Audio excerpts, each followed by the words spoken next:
Oh, good evening, everyone, and welcome to another edition of the Weekend Wrap brought to you by CrowCast. Another sad weekend for the Crows and also for the Socceroos, and Port won, so that's annoying too. Joining me to share the misery is Macca. How you going, Macca? Very good, thank you. Nikki actually suffered under the strain and collapse, so she's not here. But mate, we'll soldier on. We will push on, mate, and we'll have a chat about things as we go along. Thank you to everyone joining us in the chat this evening. I expect it'll be a lively chat again as usual. And let's crack right into it with the roundup of the weekend scores, shall we? Yeah.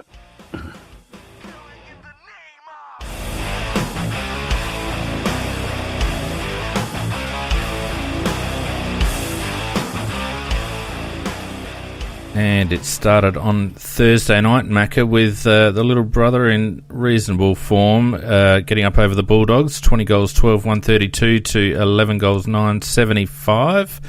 Port not going too bad, although the Bulldogs aren't exactly stiff opposition. The one thing I will say about them is that they play with intensity.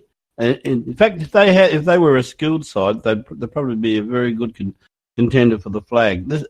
The one thing I hate about Port Adelaide, well, I just hate them anyhow, but I do hate the fact at the moment that they actually are playing with great intensity.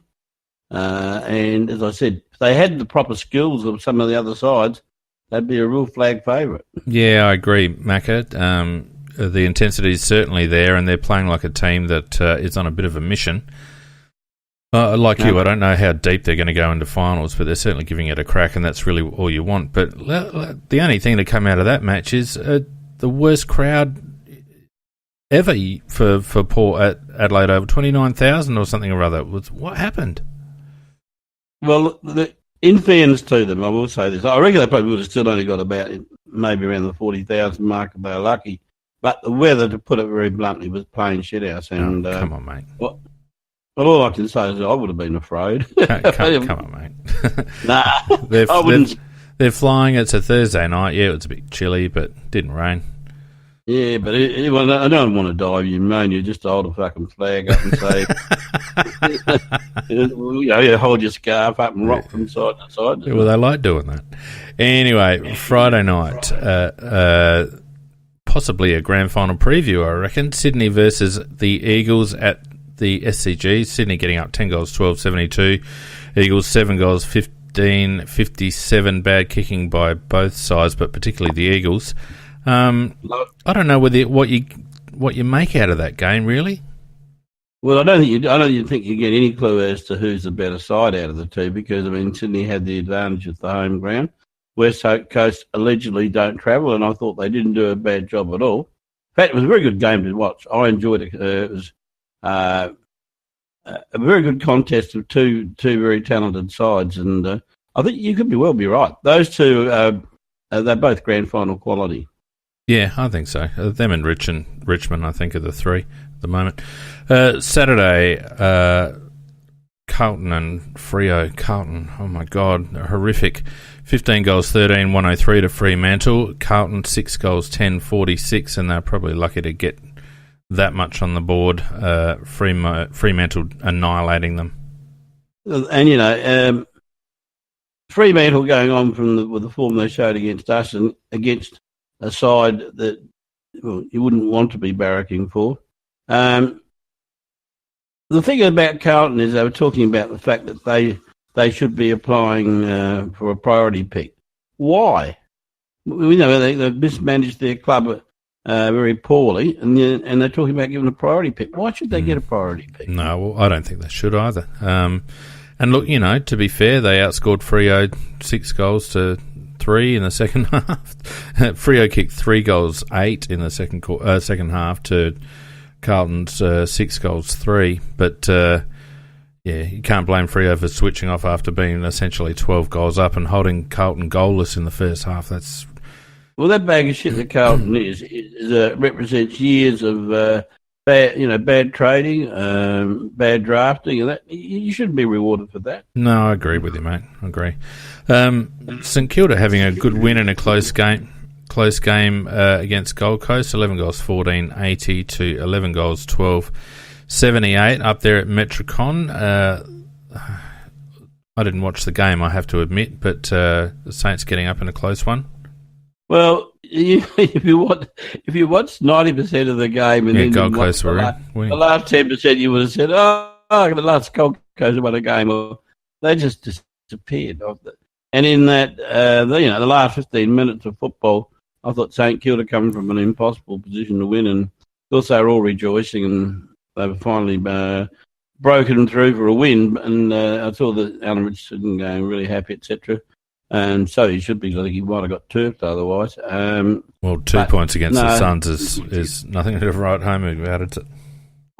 Well, two pretty rotten sides, and St Kilda have been underperforming to some degree, but two pretty poor sides. Yeah, and then today we had an entertaining game, I thought.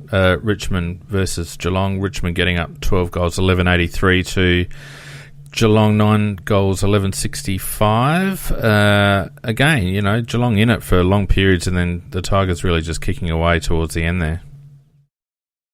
Sadly, it does show, I think, that Richmond always get all the advantages, of course, because they were playing on the MCG. That was an away game for them, by the way. Yeah, I know, it's ridiculous. So, it is a joke, absolute joke. But anyhow, they're going to be very hard to beat. At this stage, you'd say there's probably 3 genuine chances for the flag, the 2 that we mentioned in Sydney and West Coast, and Richmond, because of all the advantages they get during the year and in the finals, they've got to be 1-2. Yeah, absolutely. Anyway, mate, look, let's get on to the main event without any further ado. A fair bit to talk about with the Crows v Hawks. Main event's barely what I would call it. But, the shambles, eh? Get ugly.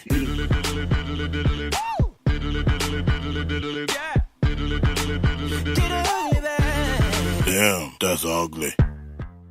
Oh, I haven't had to change this song much lately because it's applicable every time. Adelaide 4 goals 8.32 to the Hawks 12 goals 16.88, a margin of 56 points, which I think flattered us really in the end, including a scoreless third quarter. And 1 goal 3 in the last, 1 goal 2 in the first, and 2 goals 3 in the second. What? Make me smile. Give me something, Macca. Give me something. Well, it's very hard. I just can't even think of any of you. We have to relate it to the game. We were a bit of a joke. There's no doubt about that. I mean, for the way I would see it is, you could say that we battled our guts out with an underweight size in terms of boxing. We battled our way for a half and sort of hung in there, and then just collapsed like prick balloons in the second half. And, to lose. It was 14 consecutive clearances in the third quarter. Was very indicative of. See, PJ's got 16. That could well be right. It was absolutely pathetic, and unfortunately, our midfield, the guys that have done very well in some of the games, the lesser lights, they've collapsed, and CEY is the first to go. And now it looks like Greenwood is starting to deteriorate as well, and but with very little support from anybody else, and it's not looking very, very, very pretty for us for the rest of the year, the way we're going.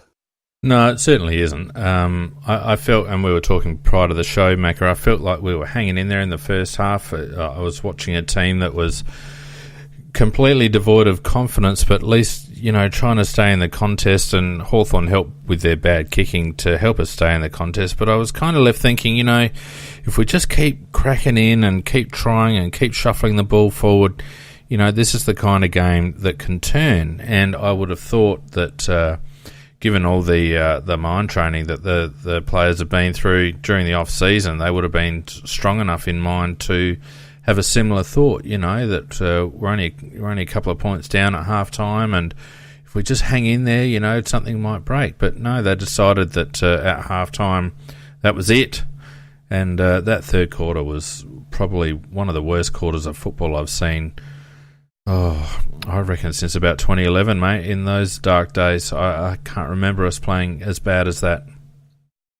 Very, very ordinary indeed. And we're at the moment, we're totally bereft of confidence. When we got the ball in the back lines, there's no method coming out of the back lines. The forward line is just a disgrace, a shambles. Absolute shambles going into the forward line. Yeah, well, the movement into the forward line isn't great, but the amount of times I saw JJ and Tex in the same spot, I just wanted to throw the remote at the TV. It was, for goodness sakes, work it out. Run to different spots, for goodness sake. Yeah, and look, and I know that we're great personnel problems at the moment, and that's something that we probably should be talking about, or probably will talk about. The reasons for being in this position, because for me, what's happening on the field at the moment is the final penultimate happenings of, or the result of what's happened off the field. And off the field is totally responsible, in my opinion, for the pathetic efforts that's being produced now. Yeah, well, it does seem to be a bit like that. It seems like we've limped to the bye. I think that there's a fair few players that have had their eye on the bye for quite a few weeks now. And, pardon me, it's we played like a team that had nothing left in the tank. And, it's hard to make a correlation between the team that got to a grand final last season and smashed through the final series until we got to the grand final and the team that's on the park at the moment. And it's not just personnel, it's skill level, it's application, it's intensity, it's two-way running, it's everything. It's just not the same side. No, confidence as well. Vardy mentions about Eddie. Eddie at the moment won't have a set shot for goal. No. Because he's got the yips at the moment. And there were at least 2, if not 3, that he should have had a set shot for goal, and that he passed off. Well, one he played on and ended up getting a goal. But the team is really lacking in confidence and self-belief. It doesn't have the self-belief. If you don't believe yourself, how the hell can you convince anybody else? And look, we've carried on about it, and I think with great justification about the program that they put into place, which was supposed to strengthen the players, and particularly their hamstrings, which is to see them go ping, ping, ping. And I was very, very angry with the coach afterwards when he was talking about the fact of hamstring awareness again for seedsmen. And for fuck's sake, can we stop Gibson. talking bullshit? And Gibson. That was Gibson with the Gibson with hamstring quote unquote awareness. Seed, I think, was sore. Hip pointer. Hip pointer. That's right. Look, as I said, I think what the work that was put into these players incorrectly in the pre-season is now it's done well. It's gradually, progressively done its havoc. Wreaked its havoc. The collective minds, that program, and to hear the chair come out and say again, we're going to do it again in a slightly modified fashion without one of the guys, the moderators or whatever they call them, that conduct these programs. Is that, by the way, is that the guy that you were saying wasn't qualified? Well, none of them are qualified. There's not a qualification amongst them. The club told me on Friday when I texted the club, and they rang me back on Friday and told me that the reports of Collective Minds founder Eamon Wolf being disassociated with the club aren't true. So he's still involved, but who knows on what capacity? I mean, it's just hard to know. And look, without getting into too much of a discussion, let's crack into some stats, hey, and. Because I'm sure on Tuesday night we'll have a big dip at all of that. All right, so head-to-head stats, I mean, quite obviously, Hawthorn with 65 or 64 more disposals, 415 to 349. Contested possessions, they outdid us by 22, and 50-odd more uncontested possessions. They went at a disposal efficiency of nearly 75. We were up at 70, which is surprising until you realise that probably 50% of our kicks and handballs didn't go our kicks didn't go the required distance. Marks, we actually took a lot more marks than Hawthorn because we were just chipping around the back half trying to find a way through most of the time, 115 to 89. Contested marks were even 6-6, but the telling stat was marks inside 50, Hawthorn with 13 and Adelaide with only 6. Hit-outs, big boy McAvoy, 50 to 32. The frees were reasonably, well, they were even 22-21. I thought the umpiring was just okay both ways. It started off as free kick Hawthorn, and then we got a few towards the end to balance it up. Oh no, I did think that they got a couple of edgy ones early, but I mean that's not the reason why we lost. Don't get me wrong. No. Clearances was a big stat, 49 to 27. That's a massive disparity, 22 clearances, and that's broken down. We lost the centre clearances 11-7. We got pummeled around the stoppage 38 to 20. That's an 18 clearance disparity, and most of that would have been in the third quarter when Hawthorn went on an amazing run, or 14 or 16 clearances in a row or something, to absolutely demoralise us in that third quarter, and we just didn't have an answer.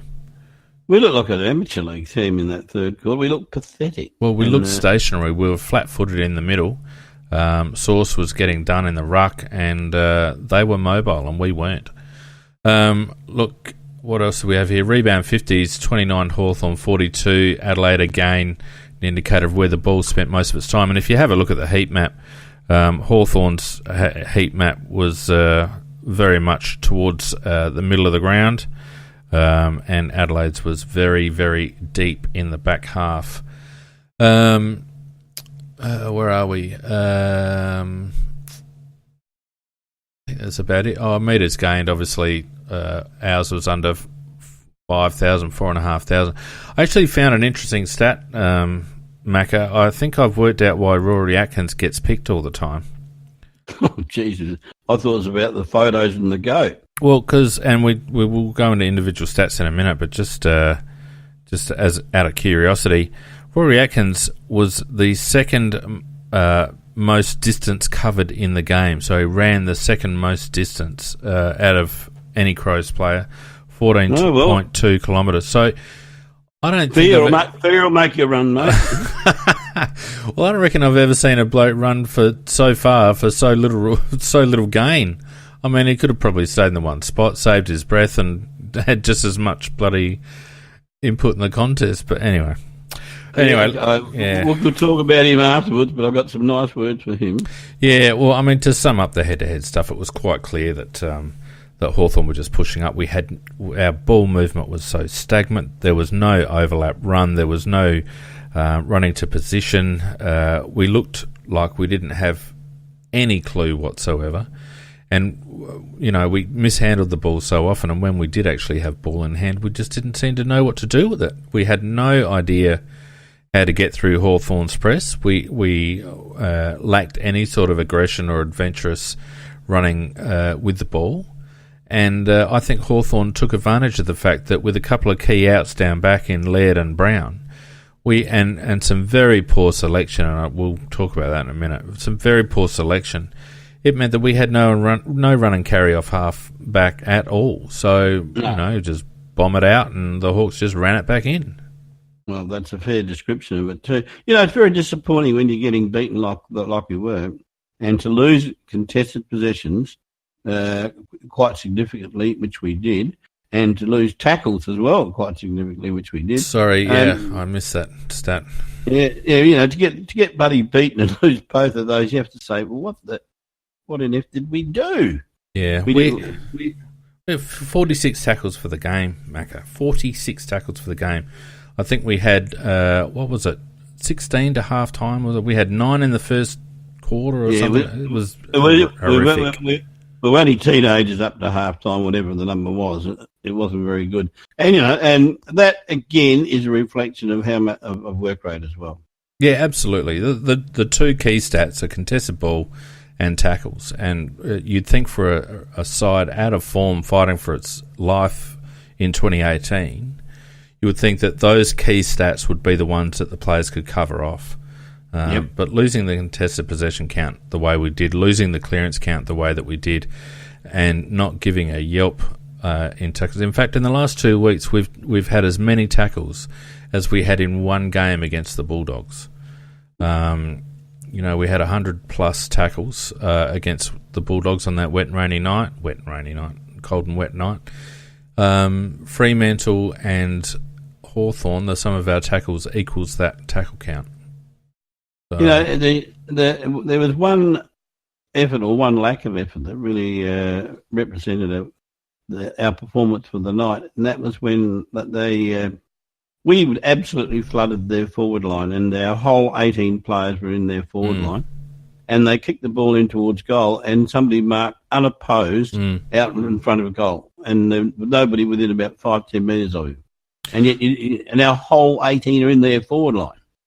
I was always under the impression, Macca, that when you're struggling for form as a team, as a side, the best way to get back into form is just to go man on man.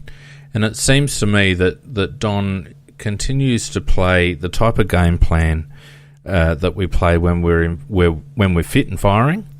But it just, with the current personnel and with the lack of fitness apparent amongst the group, and with a couple of key outs, we just couldn't afford to play that style of game, and yet we continue to guard space. There's no frontal pressure whatsoever. We continue to press high, and we're getting done over the back because there's no defensive two-way running. I don't know why he's not persisting. I don't understand it. You can't be talking about making finals if you're not actually coming up with a game plan that's going to win you a game. You raised a very good point, and I think you made an excellent point about the man-on-man situation, because if you are getting done and and your structures aren't particularly working, well, the one structure you can put is try and get one man to try and beat his opponent, and if you're starting to win a couple of those, then things can turn around the other way. But the way we're doing it is, basically is trying to absorb the pressure. And eventually, if you're not doing anything on the counter attack, you're just going to go under, and that's what happened. Well, and the thing is, we hear consistently Don and the players and coaches say, we just got to do what we do better, and I think that serves. That's such a blanket approach. I mean, obviously, if there are elements of your game plan that are lacking, you need to train them to improve them. But whenever you come up against an opponent, the opponent has a unique set of strengths and weaknesses, flaws, all that sort of stuff. And even if you're playing well, you should always tweak your game plan to adjust to what the opponent's going to bring. You need to counter. Unless you're playing a lowly team where you can just afford to be arrogant about it and say, we're just going to play the way we want to play and let them chase up. You've always got to have some eye to what the opponent's going to bring. And Hawthorn, in that second half, I don't know whether you noticed, Macca, but they did it so well. They pushed up one side of the ground and opened up the fat side of the ground, and I think it was Atkins' wing. And then they just kept getting us over the back on that side. So they push everyone up one side, and then they come around the other side. And to me, if you're a coach getting paid a few $100,000 a year and you're sitting high up in the bloody MCG, you can see what's going on. We could see what was going on, and we're watching it on the bloody television. And yet at no stage was there any counter to what Clarkson was doing. And Clarkson opened up the game in that third quarter. He basically spread the ground wide, which is our Achilles heel, because we'd been quite good at closing down space and compacting the ground in the first half. He just opened it right up, pulled us all up one side, and then he attacked down the other side, and we got done every time. Can't argue with that. Yeah, because if you're looking it's always on that. I'm just trying. I was going to make it, but I'm talking TV talk. How it looked on TV. But basically, you're 100% correct. Sicily was the fly in the ointment there too, in the way they positioned him. He's probably the best kick out of their defence by a long way. He's very accurate with his kicking, and he was also unmanned as well. I mean, somebody like Sicily had to have somebody standing on him because he is the type of bloke that will absolutely take you apart if you leave him in that situation. He kicked 3 personally himself, so he wasn't just playing there as a stopper. He was a distributor and a scorer. That's right. And not only that, he was getting into Texas' head as well at the same time, ruffling his feathers. I don't know whether you noticed that a few times. Oh, he's the greatest shit stirrer in the competition. But he's one of those that can actually still play good football while they're doing it. Yeah. He was actually just giving us one hell of a belting, and his third quarter was phenomenal. You know, as an individual. He's a very conceited, arrogant type, and I mean, you know, he had some reason to do it in that third quarter. Anyway, mate, let's get into some individuals, shall we? Not that there's much to crow about, pardon the pun. Matt Crouch with probably the most ineffectual 30 disposal game I've ever seen. 14 of 16, I reckon 14 of those kicks, 80% covered less than 25 metres, Macca, you reckon? Yeah, that would be true. The one thing I will give him is that he tries. There's no lack of effort on his part. You're quite right about his disposal. He's just getting shorter and shorter at the moment. I don't know why. Short kicks and handballs to stationary teammates. That's what I noticed about Matt. But having said that, he would have been probably in our best 4 players, which in itself says something. Well, 6 marks, 4 tackles, 4 inside 50s, 2 clearances, 2 rebound 50s, 11 contested possessions. Tellingly, Macca, the only player for us in double figures for contested possessions. The only player. Hawthorn had 1, 2, 3, 4, 5 in double figures and well into double figures. Matt Crouch with 11, with 11 was our only double-figure contested possession ball winner, and went at 56.7% disposal efficiency. So when he had the ball, he burnt it. 7 turnovers. How many did Bryce Gibbs have? Oh, we'll get to him. But yeah, Matt doesn't look right. None of them. To be honest with you, none of them look right. But Matt has been devoid of confidence since he returned from that hamstring. Whether it's still bothering him and he's afraid to kick it and ping it, I'm not sure. But at the moment, you almost cringe when he's got the ball in hand because he's not using it. Well, but if good teamwork is the key to having a good midfield. And at the moment, he hasn't got too much to have a teamwork with. He and Gibbs were the only 2 that I thought showed anything in the midfield whatsoever. And they were up against probably 4 to 5 players, counting the blokes coming in from the wings that got involved. So that Hawthorn are very good with their handball. They sling it around, and they've got a method of getting it out of the midfield and making the opposition look stupid. If you don't do anything to prevent that. Yeah. And we had nobody firing apart from these 2 in the midfield, and they weren't necessarily there at the same time, and many times. So, I think that those 2 guys in the midfield are 2 guys that I'm going to judge less harshly than the others because they tried and had no support. Well, let's look at Bryce. He had 20 and 8 for 28, 20 kicks, 8 handballs, 4 marks, 5 tackles, 4 inside 50s, 6 clearances, 5 clangers, 9 contested possessions, went at 68% disposal efficiency. His clearances were 4 centre and 2 stoppage, 5 score involvements, and a couple of intercepts. So, I mean, not a bad game from Bryce, but that low contested possession count is a concern. Also, one of the guys on the chat has also pointed out that he played a little bit spent time at half-back as well, which he did. And well, I so think when that's- Gibson went down or went off for a while, I think Gibbs was forced to stay on the ground a little bit longer and maybe rotate through that half-back line rather than coming off. Yep. Because he was 87% time on ground, which is quite high for our midfield. Remind me, I'll make a comment about that in a minute. Sam Gibson, 12 and 11 for 23, 5 marks, 1 tackle, 2 inside 50s, 3 clearances, 9 contested. Disposal efficiency was pretty good, 78. Didn't gain much in terms of meterage, 5 intercepts, 4 turnovers. He's just so vanilla, Macca. He doesn't really give us much in terms of ball movement. He's just a very plain vanilla type player, really. He is vanilla. There's no doubt about that. He's a Lions type player, and at the moment you'd say Lions would be well ahead of him too. Yep. But and we got rid of Lions to bring him in. Yep. Which is it's an odd situation, but not his fault. One thing I will say for the guy, he tries.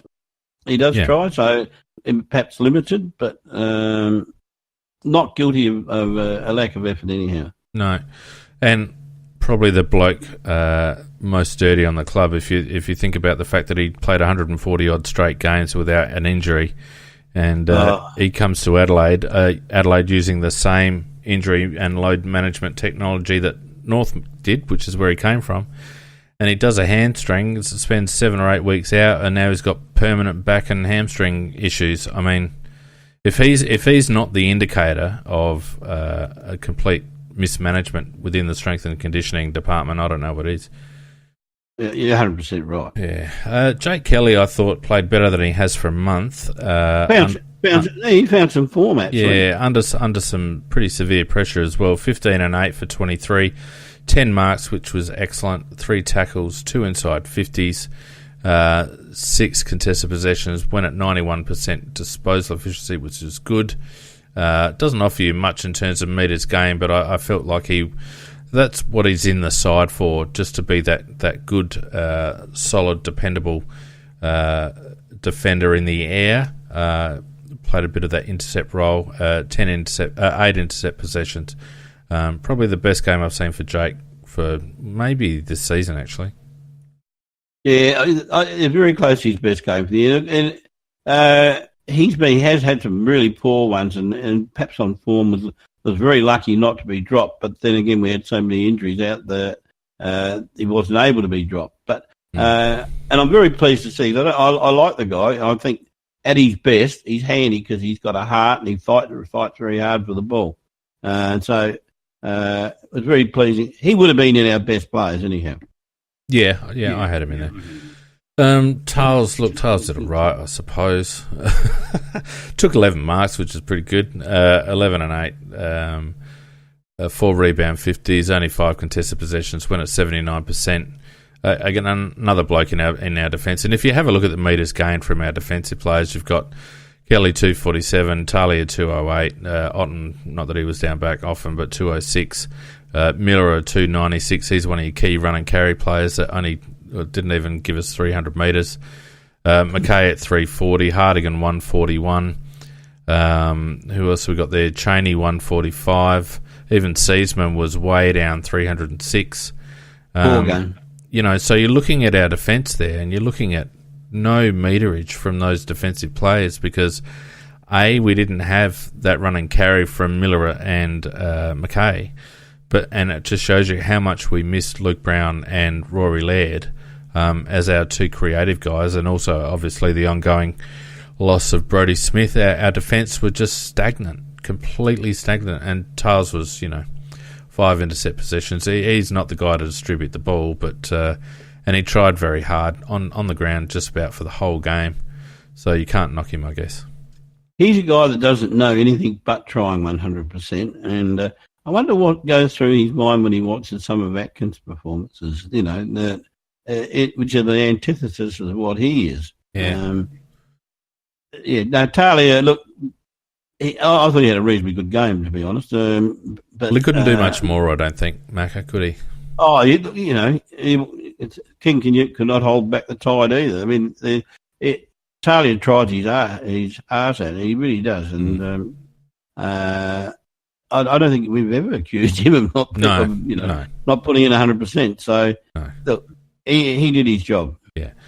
Now, Andy Otten was a bit contentious because he came in for Fogarty, and obviously Fogarty was in and out of games, and his disposal or possession count, I should say, was a bit low. We got 18 touches out of Andy and 12 marks, 2 tackles, 2 rebound 50s, only 2 contested possessions, pretty good disposal efficiency, 83%, 4 intercepts. But when you look at it, do we actually gain anything, do you think, out of having Andy Otten in the side, even though he took 12 marks?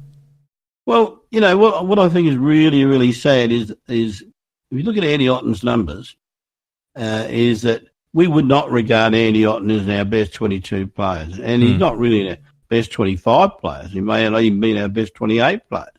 And yet the guy's managed to mark the ball 12 times and get 18 possessions, and by comparison to some of the others. I think it's an embarrassment to guys who regard themselves as regulars when you see a guy like Andy Otten who's got no pace whatsoever, and yet at least has got the ability to get the ball a number of times that he does. And I think Andy embarrasses some of the other players who are much more talented than he is. I think it's a really good point, Macca. And, I don't think there's ever been a question over Andy's footy ability, and it's such a shame he's had those 2 ACLs that have just robbed him of whatever pace he might have had. But I'm thinking of the bigger picture here, and it's not a knock on Andy at all. And I felt like he was probably in our top half a dozen players. But what did we gain out of selecting him? Like, what did we actually gain out of selecting him over Fogarty? Nothing, absolutely nothing. And this is one of the issues I've got with selection, and there's a couple more as we go through. But there doesn't seem to be any method or thought process around our selection at the moment. We lack run on the outside, so what do? We drop Lockie Murphy. We've got a young lad that's just starting to assert himself a little bit and get a little bit of confidence, and we drop him. Andy Otten, and yes, Andy put up good numbers and was a solid game, and as I said, probably in his first half, in the first half a dozen in terms of best, but he had no direct influence on the result, and people in the chat saying Fogarty would have got 8 touches, etc., etc. It's not the point. The point is that there are times when you've just got to persevere with a player, and having already given, I was against Fogarty being picked in the first place because I felt he was too young, and now the injury situation is such that he has to have a game. But if you're going to give him a few games, he clearly wasn't served any better by being in the 2s, and we weren't served any better in the 1s by having Andy Otten in the side. It's just, to me, it's a mind-boggling selection. Well, one of the lads in the chat's making a very, very good point. But in their minds, they're picking a team to win. That's what that's what they think they are doing. If they to pick Fogarty and to pick Lachlan Murphy all the time, really is either A, a last-ditch effort, or B, it's planning for the future in terms of building a team up for next year. And look, at the moment, I would say that if we were sensible about where we're really at and what's likely to happen for the rest of the year, we're not going to win a flag. We are not going to win a flag. Of course we're not. So, it would be very sensible if at this stage of the year the club acknowledged that and didn't play the weak links like Atkins, etc., and did play young players. And even if we did get beaten, at least we'll end up with a very good draft pick in a year when the draft picks will really count, and then we could also get players ready for next year. Anyway, let's move on. Nothing against Andy personally, because as I said, I thought he was good, but he had no impact whatsoever on the game in terms of the result. There were probably 4 or 5 other players that could have got similar stats had they been in. Wayne Miller was a bit of a disappointment. 12 and 5, 17, 7 marks, 5 rebound 50s, only 6 contested possession, only gained, as I said, 296 metres, 5 intercepts, spent a lot of time on the ground for not many possessions. He was one of the blokes we needed to free up outside the contest and get a bit of run going on the fat side, but we just kept chipping back and forward, and that really slow switch that makes you want to throw a brick through the television, Macca. The style of game didn't really suit Miller. I didn't think anyhow, for the very reasons you just said. Our movement of the ball was so slow that there wasn't any really opportunity to get him into that position. Well, there was plenty of opportunity to get him in that position for that very reason, Macca. The ball movement was slow, and what was happening is that we weren't running to position. There was enough time for us to be running patterns and opening up and freeing up some space to allow Miller and co, the few faster players that we've got, to actually run into some space and to get the ball moving. But we would run to a position and then just stand there and block space. You know as well as I do, Macca, you run to a position, if the ball's not coming your way, you get the hell out of there. Oh, I understand what you're saying, but what I'm saying is he was handicapped back in his role by the fact that what wasn't happening up ahead. Yeah. And I would like to have been a distributor of the ball. Poor old Hardigan, who's not the greatest thinker in the world, who I think plays very well on instinct and not so well when he has to think. I saw 3 or 4 times a poor guy nearly gave up. He couldn't know where to kick the ball. Yeah, that's right. Yeah, you don't want to give Hardigan options. D-Mac had his usual 16 possession game, 4 marks, 2 tackles, 2 inside 50s, 4 rebound 50s, 3 contested possessions, 88% disposal efficiency, 340 metres gained, 5 intercept possessions. I don't know. I've got nothing to say of you.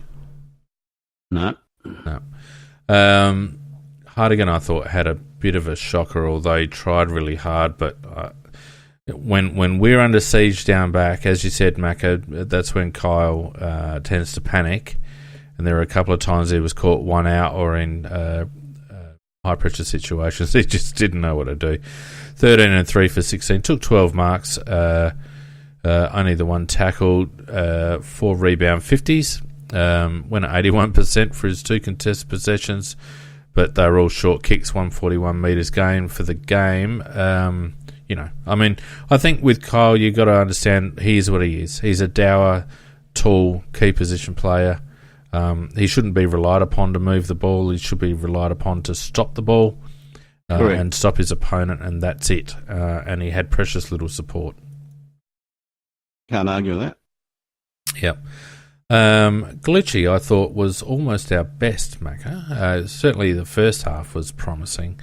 11 and 5 for 16, 3 marks, 5 inside 50s, 4 contested, went at 81%, nearly 300 metres gained, 4 score involvements. He fell away, obviously, in the second half, but I thought his first half was very promising. I was very annoyed when he got dropped the week before because although he didn't have a lot of possessions, I remember saying to you that I was very impressed with the fact of the few times he got the ball, he showed touches of class. I mean, genuine class because he's got pace and his distribution of the ball is pretty good in general. And, I thought that he was probably one of the highlights of the game because he showed what he's going to be, glimpses of what he's going to be in the future. He has got excellent pace. He's not frightened. And his distribution of the ball is pretty good. So why would you keep Rory Atkins in the team and drop Galucci and then bring Galucci back but keep Atkins in the team and drop Murphy? Okay. Yeah. Seriously. Well, leaving the others out of it, I think Jordan Galucci should be played every game this year because, he is going to be one of the players of the future. Yep, he is. No doubt. No doubt. And he's been in the system now for 12 months. He's shown that he can play at the level. He's starting to find more of the ball. I certainly wasn't his biggest fan because he hadn't shown much at SANFL level. And his form when he came into the side reminded me how bad the SANFL is in terms of form indication because he's certainly hit the ground running, and I don't think he should be out of the team. Tom Duday is tailing off, though, Macca, do you think? No, not necessarily. I could not understand the move of throwing him into the forward line. Christ. You've got a guy who I think tries his ass off in the back lines, and if he doesn't get the writing star for the whole competition, then I think the game stinks because he's been by 100 mile every week, right up there. It's only halfway through the season, though, mate. Well, he certainly wins it right now. I'm sorry. He wins it right now, but whether he can sustain it is not, because his trend line is dipping. Yeah, I think he finished, and perhaps not quite as good a game as normal, but we were under great duress, and I thought that this guy, he does give 100%. He does give 100%, and I thought he was wasted for some time when he was put into the forward line. Look, I think his move into the forward line was acceptance by the coaching staff that they got selection wrong. Well, it has to be, doesn't it? Today he had 8 and 6 for 14. He took 6 marks, 5 tackles, 5 clangers though, 3 rebound 50s, 4 contested possessions, only went at 57% disposal efficiency, only gained the 195 metres, 7 turnovers and 6 intercept possessions. And I think that's probably what I'm seeing. He's probably not quite as confident with the ball in hand at the moment, and that's probably indicative of the whole team. Well, the whole back line was like that. Oh, yeah. The lack of movement ahead of them. No options. It's shocking. Yeah, no options. Eddie Betts tried hard, 9 4 for 13, 3 marks, 1 goal, 1. As you said, Macca, before, just passed a couple off, and you think, Eddie, just for goodness sakes, have a crack. It's what you're there for. It's what we're paying you for. 35, 40 metres out from goal. You have to have a shot. Just has to.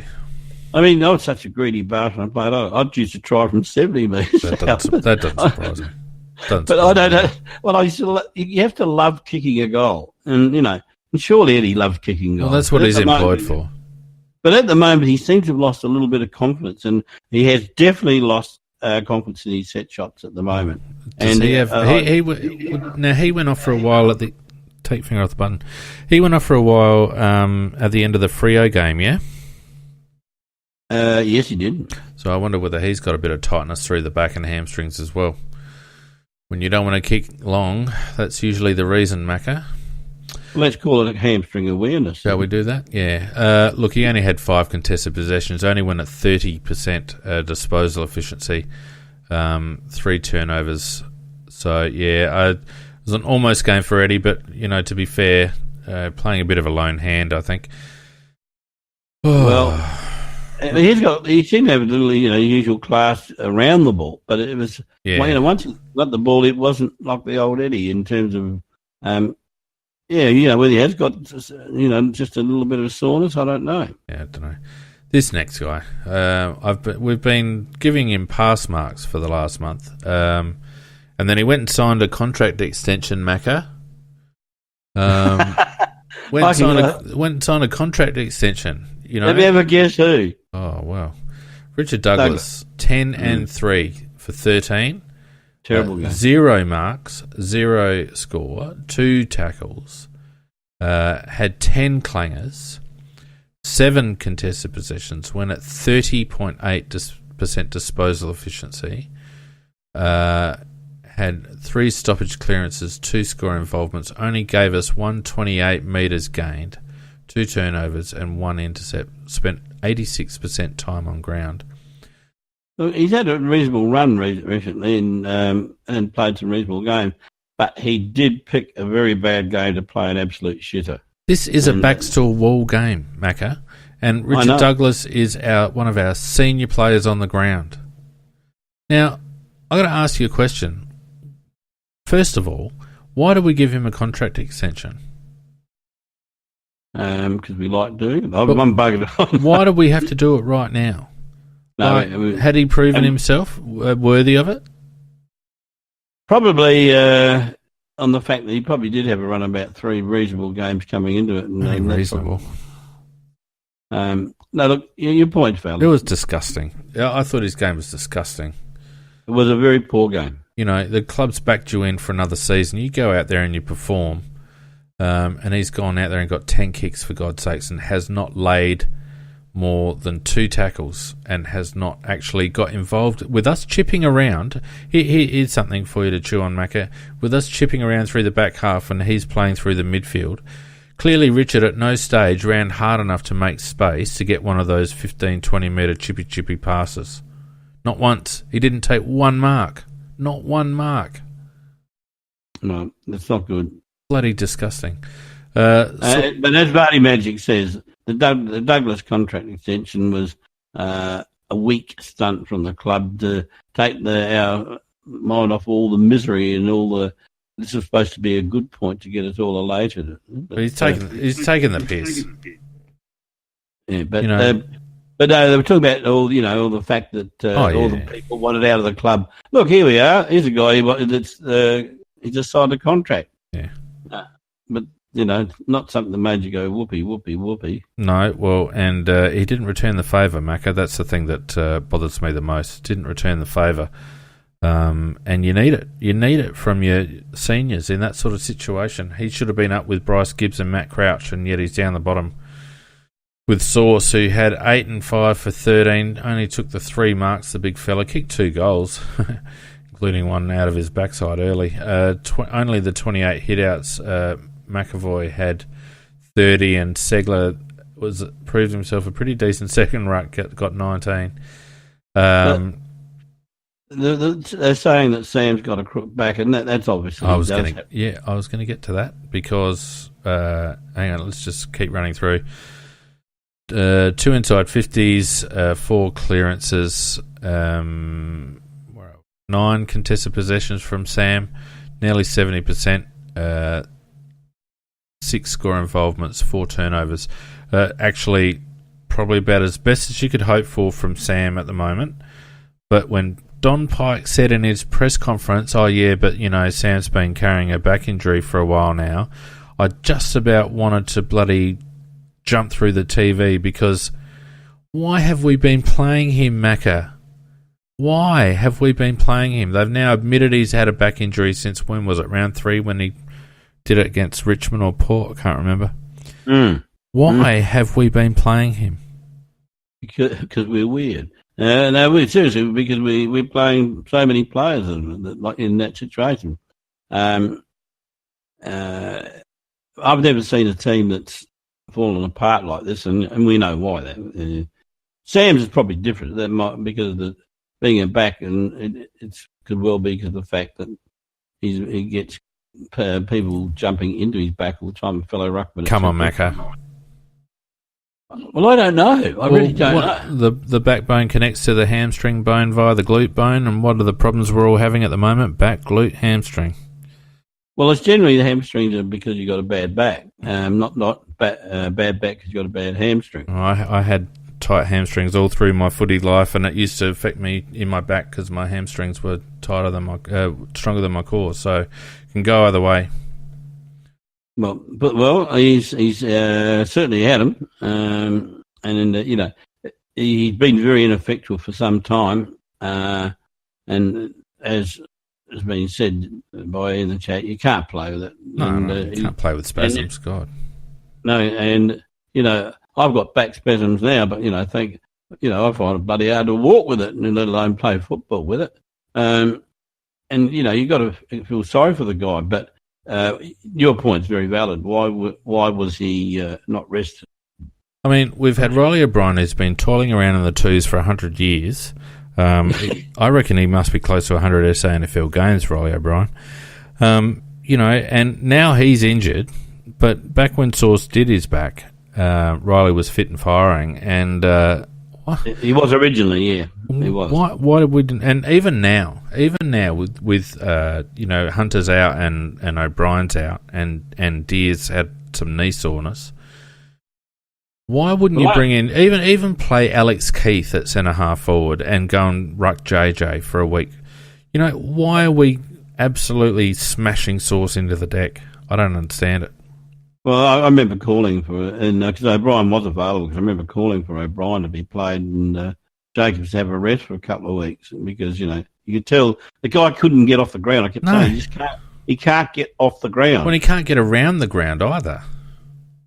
No, and no, look, it's again poor player management. This is an era Tuesday night that will actually pull the club apart on. Yeah. And also I'd advise people have a listen to 5AA on Monday because Rowie is going to go off absolutely half-cocked about this. No, he won't. And, No, he won't. no.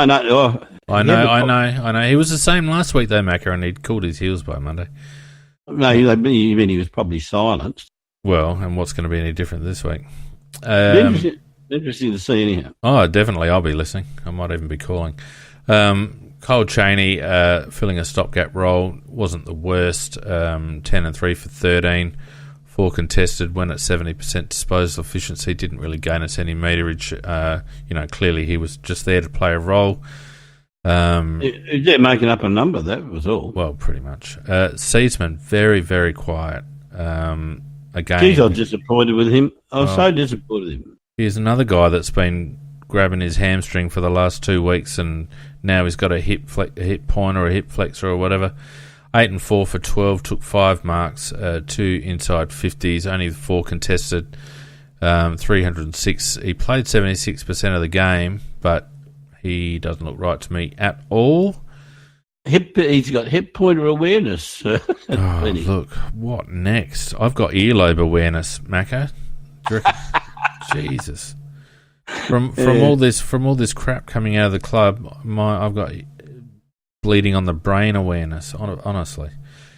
Now, Rory Atkins. There's not much more we can say about Rory Atkins. Yes, we can. Get the whip out. No, let's flog him to bloody death. He is a weak coward. Well, let's go through the stats. 6 marks, 6 kicks, 6 handballs for 12, took 5 marks, 1 tackle, 1 inside 50. This is our outside runner. 2 rebound 50s, 5 contested possessions, only 8 uncontested possessions. Went at 83%, which isn't hard when you only out of your possessions gain 130 metres. So he was chipping it about as far as Matt Crouch was. 3 turnovers, 4 intercepts. Played 82% time on ground. The only thing you can say about Rory is that you get what you're going to get from Rory, because whenever there's any pressure in the game, you basically may as well rule a line through his name, Macca.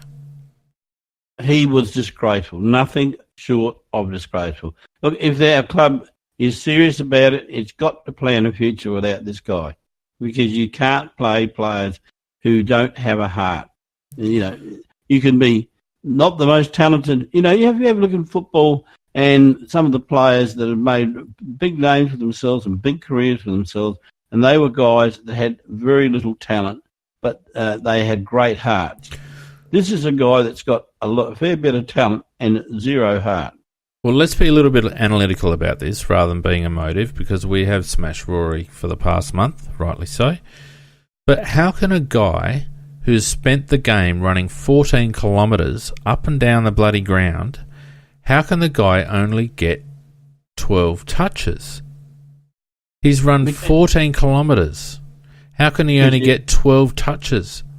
Well, a lot of those kilometres he's running, obviously, he's getting away from getting hit. He's certainly making sure he's not there to get his body hurt. But he's not. There's something seriously wrong with his running patterns if he's running that far and getting so little of the ball. Take his courage or his ability to get his hands dirty out of the equation. In a team which is crying out for outside run, and in a game that we were just struggling so hard to break through Hawthorn's zone and to move the ball with any sort of aggression whatsoever, Miller and Rory Atkins and Seedsman and D-Mac and Gallucci, who did do it a bit, should have been the ones to offer that run and carry. And Rory Atkins got the ball 12 times out of 14 kilometres run in the game. You can't be serious. As Barney Magic said, it's 2.5 laps of an oval per possession. That could be comment of the year, Vardy. I'm going to scratch. I don't know whether you can hear this, but I'm just going to screenshot that one because that's going in the Hall of Fame. Oh my God! Well done, but it's exactly right. Bloody, what's he doing? For God's sake, what is he doing? And why, if his running patterns are so poor? Surely, they've got GPS trackers on all of them. They know not only how far they run, but what where they're running, what positions on the ground they're running. Rory Atkins just isn't running to the right spots. Is it because he just doesn't want to get the ball, or what is it? I don't understand. No, I think it's fear. But it can't be fear when we've got the ball, Macca. When we've got the ball off around, deep in defence or across halfback or whatever, we've got the ball at this point. Make a bloody lead. Move into space. Move around. You're supposed to be our outside. You're supposed to be our wingman. I can't believe it. Like, when I saw that, I couldn't believe it. We'd say what we like about Rory's heart, but the fact is he's just not a footballer.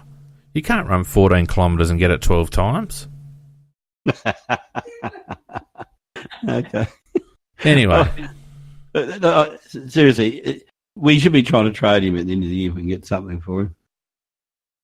I reckon I could run 14 kilometres and buy more donuts along the way than he got bloody touches, for Christ's sakes. Anyway, Hugh Greenwood, another one, very, very worrying. Only the 4 kicks. It didn't have a kick in the first half, I don't think. 8 handballs for 12, 2 marks, 5 tackles, 3 clearances, only 8 contested possessions, which is down for him. When at 67 disposal efficiency, only 82 metres gained for Hugh, and only 1 intercept. Is he cooked? Have we run him into the ground as well? Yeah, I think, in fairness to him, he played a very poor game, actually. He got absolutely smacked in the midfield, and he didn't even get too many occasions where he could get his body involved in it. He and C. Wise, they were 2 boys that were asked to do. Instead of that, they are the type of guys that are your foot soldiers. You're not your leaders, but they've had to go there and be the leaders and do it all, and rather than just help. But yeah, he is spent at the moment.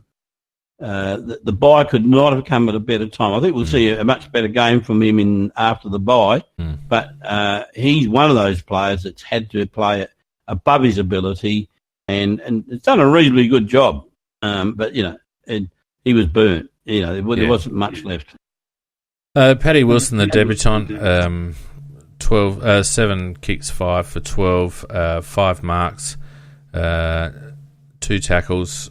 What have we got? 1 clearance, 3 contested. Went at 75%, only 48 metres gained. Turned it over 3 times. This is what I couldn't understand, Mackie. You pick a guy who's been playing half-back and through the midfield all year, and then where do you play him? Fucking half-forward. Well, yes, I'm not really sure about that either. But he could divide his game up into 2. His first half he was non-existent, but particularly his last quarter was his strongest quarter, and he was the most noticeable that he was around. Look, he should be given another game because you can't judge a player's performance in that game who's having his first game because they just get lost in that swamp that was Hawthorn just running all over us. But I thought that I did notice him in the last quarter doing a few things and fighting for the ball, doing a couple of good things. So yeah, I'd like to see him get another game. Actually, I have a bit of time for Pat Wilson, and I think they set him up to fail, to be honest with you. I have no idea why they played him where they played him. I assumed that he was kind of going to be a bit of a halfback flank and a bit of a foil for Huey inside the contest.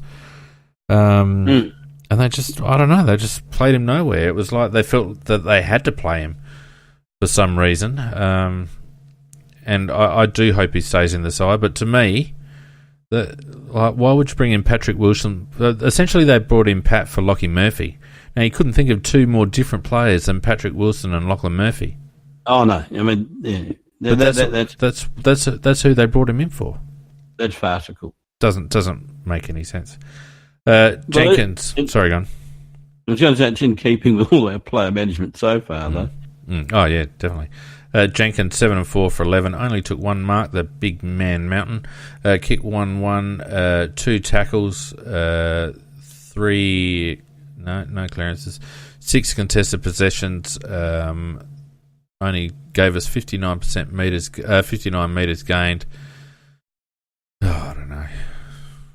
He's just he's not a footballer, so he tries. No. Even when he tries, like I said, the amount of times I saw him and Tex getting in each other's way, he has no initiative. He doesn't do well when the ball's not coming in on his terms. He's got a little bit more aggression than last year, but it's kind of fake aggression, so it's not really doesn't really achieve anything. I don't know. Well, I don't know. No, I think you said it right at the beginning when you said he's not really a footballer. He performs well in a forward structure that does have a structure, and when there's a role to play, when we've got all of our players available, when the four, when the big five are all there in the forward line, and it's only 4 now because Charlie's gone, but when the right guys are there in the right places, he has a role to play, and he can understand that. But he's not a natural footballer that like when the chips are down, that he's going to give you a great deal. He did try though. I never saw him squib anything. Put it that way. No, I didn't squib anything, but he's like. But he's a converted player. He's a basketballer who's. It doesn't matter. It doesn't matter, Macca. Like it really. I'm tired of that. Because he's in the team for a reason, and he's got to give us, output commensurate with the reason he's in the team. Not arguing with that. He gave us two hit-outs, chopping Sauce out in the ruck. Didn't kick a goal, kicked 1 goal. Took 1 mark. It's a pantsing. It should be there. Tex shouldn't be there. I mean, Tex tried as well, but it's like, why are they playing him? Why do they bother playing him? Yeah, well, okay. I mean, they are just killing these blokes. Yeah, it's stupid. I mean, I know Tex would have wanted to play, the season's on the line, blah, blah, blah, blah, blah, but they sent him out to pasture. They told him to get fit, do a mini pre-season. He's had glutes and hammies and all the rest of it, and he's never been right anyway after his knee. He seems to be very bottom heavy. He's carrying a lot of weight through his legs and through his midriff. He is, isn't he? He doesn't look fit. He doesn't look agile. I love his loyalty to the club. I love the spirit that he brings. But if you saw him interviewed after the game, Macca, that was a broken man talking to Cameron Ling after the game. Yeah, it was a broken man listening.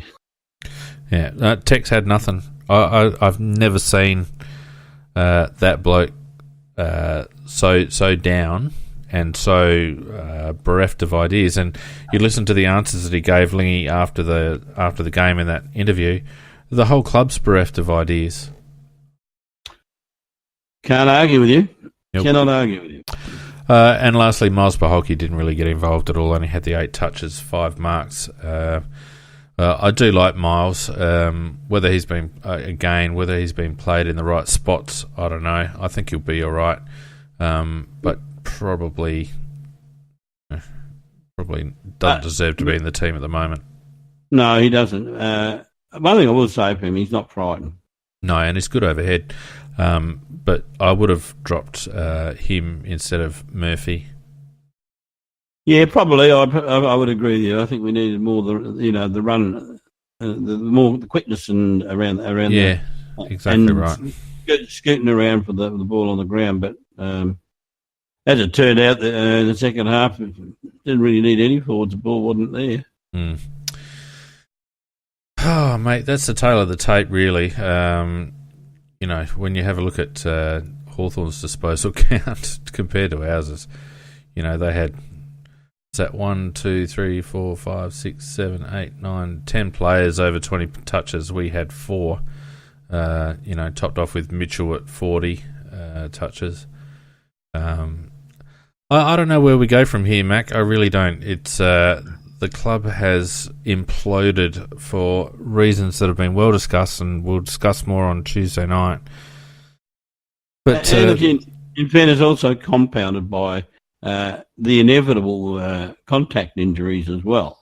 Because that's the sad part of it, is the fact that we put so many players out of action by our bad man management and the programs that we had, where they just kept pegging off one a week with the hamstrings, where it was 1 in 1 and it become 4 in 4, and I think the peak was 10 in 9 or something like that.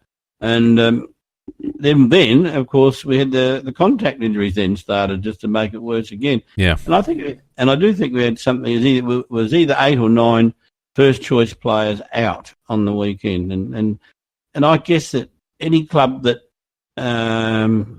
puts up a team that's got that number of players missing is not going to be a team that is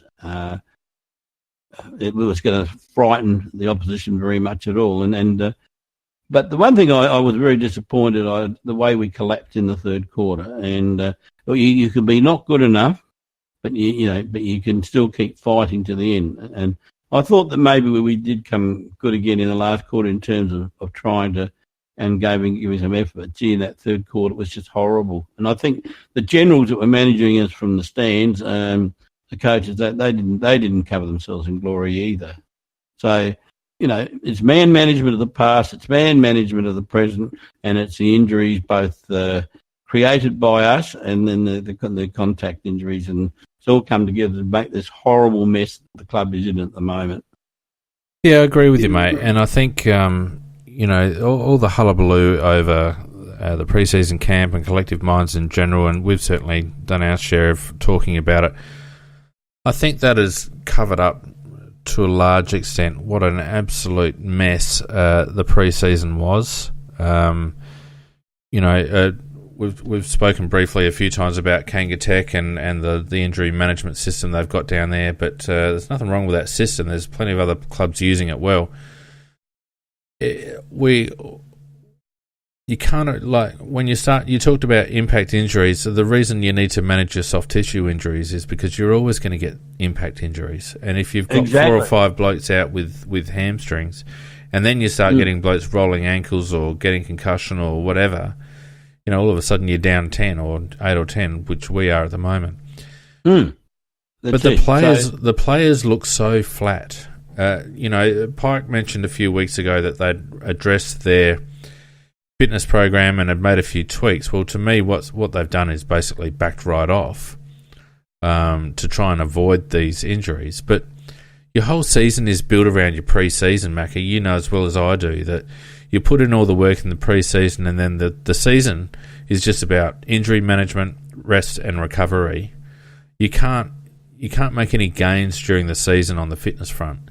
And it seems to me as we're running in mud at the moment. And it's some of it's mental, I think, but I think some of it's physical as well. I think they both feed into each other. And you got to also bring into account the stupid camp that they had as well, and the fact how it may not have been negative on some players, but it was negative on others, and there is a bit of a split in the club about the situation. And then I thought the logical thing is that the chair would come out and announce that there were some problems created by it, which he has acknowledged, and then so that we will scrap it and we won't continue with the program, and we'll find other ways to bond and get our minds going and all that sort of stuff, rather than this particular thing. But to say that we're going to do it again and we removed one of the guys that done it. And that's the interesting thing is when you come out and say that you're going to do the camp again, but one of the guys that ran it last time has been removed from running it this time, that says there was a problem. That is openly admitting it, the idiot. Yep. I was disgusted when I heard that. Why then would you then continue with it when they provided the program? We agreed to take it on. And then we find that one of the guys wasn't suitable to run it, and yet we say, "Well, take that guy out and run it," and but we do it haven't again. taken that guy out. No, Brent Bradenbeckers, he said that. I think they said they removed aspects. It's not quite right, Brent. They did say that one of the guys won't. One of the other people that were running it won't be there. They did say that. Macca, I talked to Ian Shuttleworth on Friday, who confirmed that Eamon Wolf is still involved in the program at the Crows. Friday. Well, no, but perhaps that you may well be right because. Oh, I can't say anything. That's the club telling me on Friday. On Friday, they responded because we got word that the Collective Minds thing had been pared back and that Eamon Wolf had been removed from the program. Yeah. Yep, that was what was implied by the chair. Yeah. Yep, and well, it wasn't implied by the chair. But when I spoke to, I texted the club for comment, and they gave me kind enough to give me a call back, and they were categorically saying that the Collective Minds remains part of the club. The program is individualised, and Eamon is still a part of it.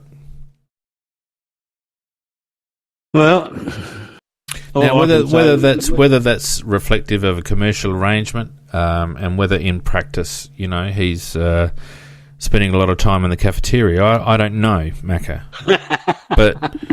but that's what the club told me directly on Friday. But as I said to you at the beginning there, yes, Collective Minds, that whole thing's an absolute disaster. If nothing else, it's a PR disaster. And to be honest with you, if the club had nothing to hide on Collective Minds, they'd just come right out and be effusive and open about it. But the fact that they're being so dismissive and secretive and wanting to move on, that just tells me that there's issues. But anyway, moving on from that. No, but you're right about the PR thing. From a PR point of view, they would have gained a lot more confidence by coming out saying that it didn't achieve what we wanted it to achieve in totality, so therefore we are scrapping it and we're not going to continue with the second part of it.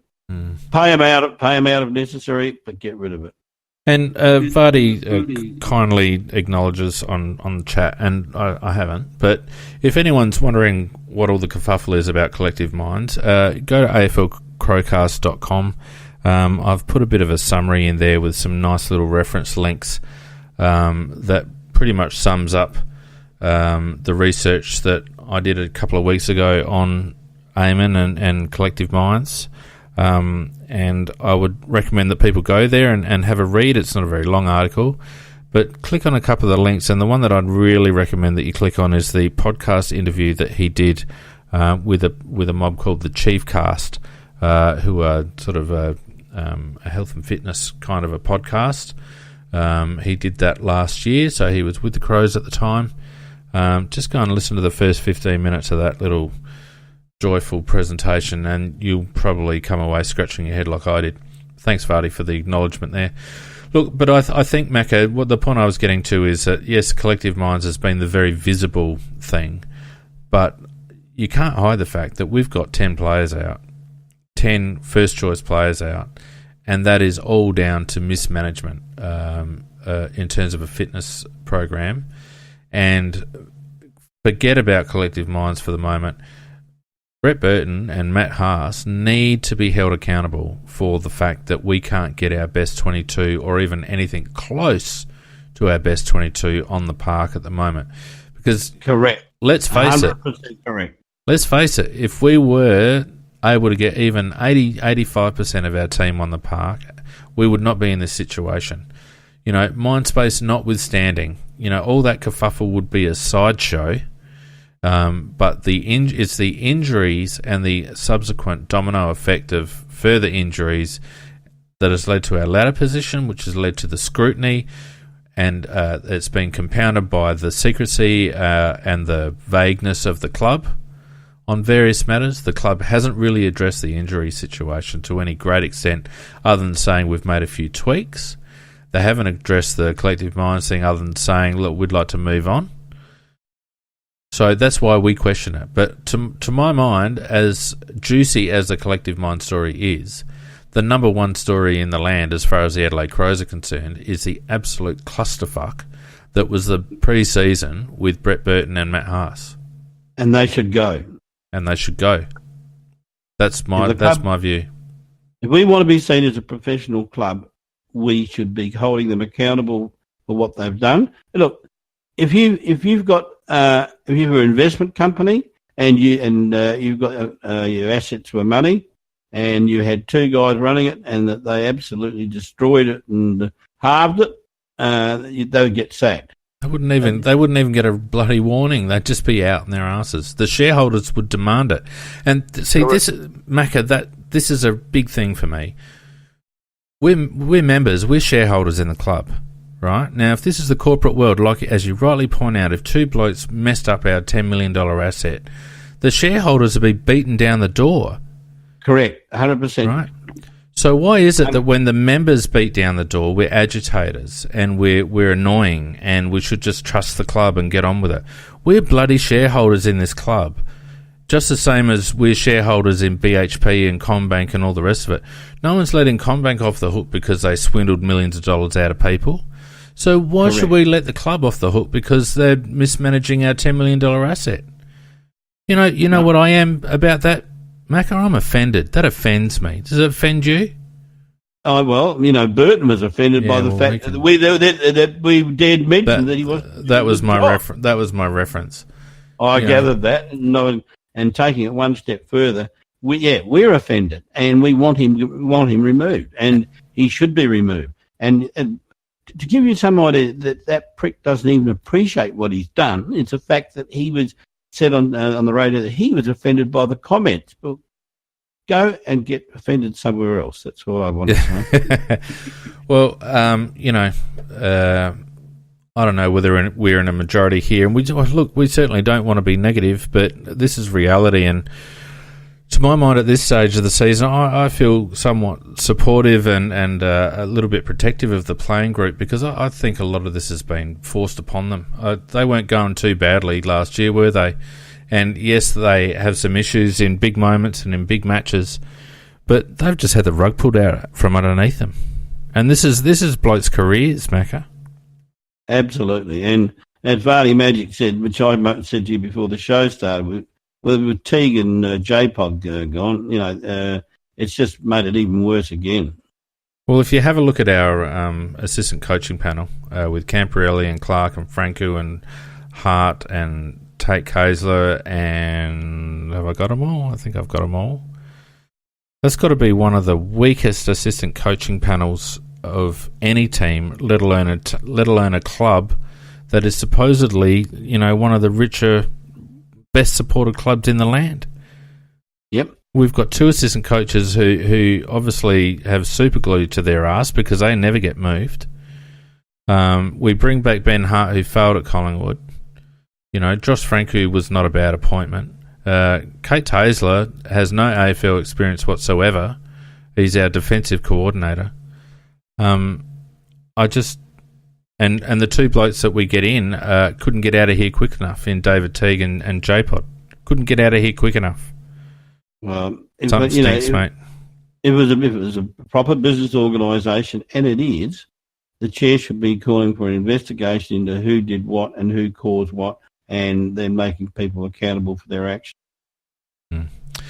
Anyway, mate, we better leave it because we're cutting into Tuesday Night Live and there's going to be plenty to talk about on Tuesday night with Peter J as well and Donkey. I'm not even going to do the awards this week because, quite frankly, it's not deserving. I just want to steal another line from the chat. And the boys, I've got to say, well done, boys. You've been very good out there tonight. 500 comments. Fantastic. And a couple of new faces too, Paul and Brent. I haven't seen you guys around before, so thanks very much for joining us on the chat. Miles is in there as well, as well as our rusted on regulars who we love, Vardy and J-Mac and PJ and DSG and Simon and Mark. Love you guys and thanks for joining us. Go on, Macca, sorry. Yeah, I was just going to say, the line that Paul David Clement said, we've taken the mantle, the laughing stock of the AFL from the Paps. It's bloody true. This is the part that really hurts me, apart from the fact that we are performing so poorly and pathetically, is that we are a laughing stock in the AFL at the moment, not just as a football team, but as a football club. The club is being laughed at. We are the joke of it, and the number of adverse references towards Adelaide, if you're going to go roll the tape back probably 12 months, everyone was saying that what a model club it was, and it's run like this, it's run like that, etc., etc. And now we're a joke. Well, when you set yourself up and as a big fish, and you alienate the media because you want to set up your own media and control the message, Macca, and then you give vague responses and shut people out, it's naive to think that the media and the footy industry in general is not going to come at you at the first sign of weakness. Revenge is sweet and strong. Yeah. Anyway, guys, we'll leave it there. Don't forget that you can catch us on Twitter and Facebook at AFL CrowCast. Go and have a look at aflcrowcast.com. There's a few articles there, and also our podcasts are there on demand. If you listen to us on iTunes, please leave us a review and a rating. Much appreciated for everyone that listens. See you on Tuesday night for Tuesday Night Live. Good night, Macca. Good night, all. Yeah, good night, all.